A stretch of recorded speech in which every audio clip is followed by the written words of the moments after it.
One-dimensional midpoint. First, some definitions. Bisect is to cut in half. Bi means two. Sect is to cut. So to cut in half is to bisect. And you can bisect a lot of things. Right now we're just going to be talking about bisecting segments. So a segment, recall, is the shortest path between 2 points. So if here's A and here's B, the one that cuts it in half is going to be the midpoint. And we have a formula for the location of the midpoint in one dimension. So on a number line, the midpoint is equal to the average, notice this is the average, of the other two coordinates. So this is one coordinate, this is the other coordinate. We're not going to do any calculation with that one or any calculation with that two, just like slope formula and things like that.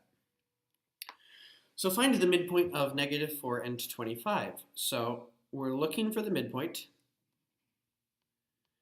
and that's between -4 and 25. So we average those, add them up and divide by 2. Add them up, we get 21, divide by 2, and 21 divided by 2 is 10.5. Or you could leave it as 21 over 2 if you like improper fractions.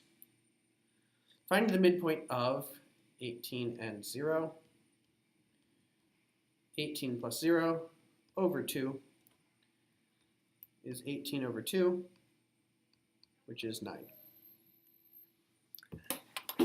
Now this question is very different. If 17 is the midpoint and A is located at 11, where is B? What's different about this question versus the previous question? Here we were finding the midpoint. Here we have the midpoint. We're being told that 17 is the midpoint. So 17 is what belongs on the left side of the equation because it is the midpoint. Now, we're not looking for the midpoint. We're looking for one of the other points.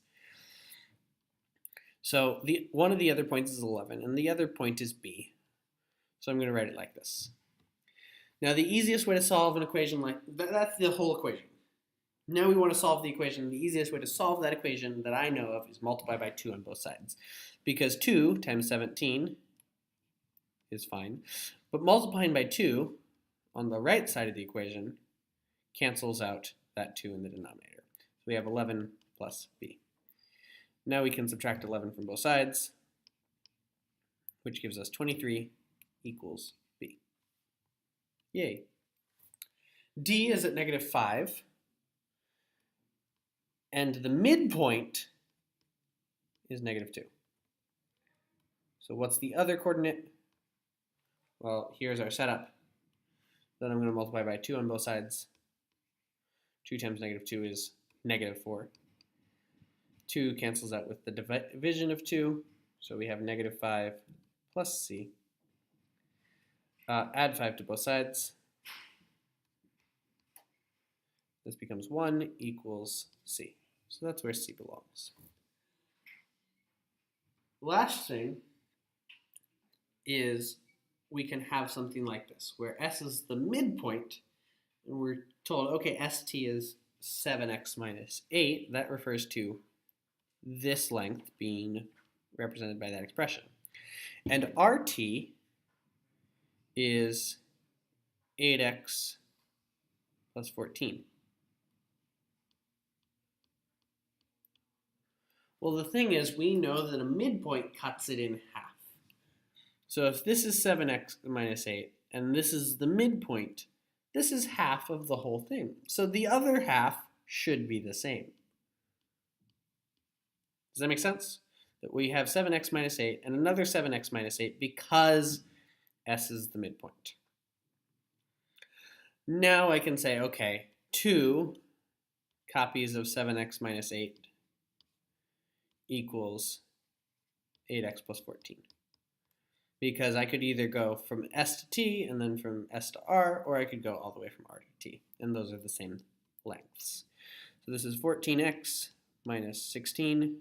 Now we're just solving using algebra. And yes, algebra comes up a lot in geometry. Subtract 8x from both sides.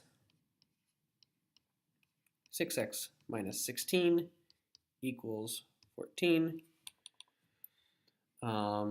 This is supposed to be a minus 16, so I'm going to add 16 to both sides.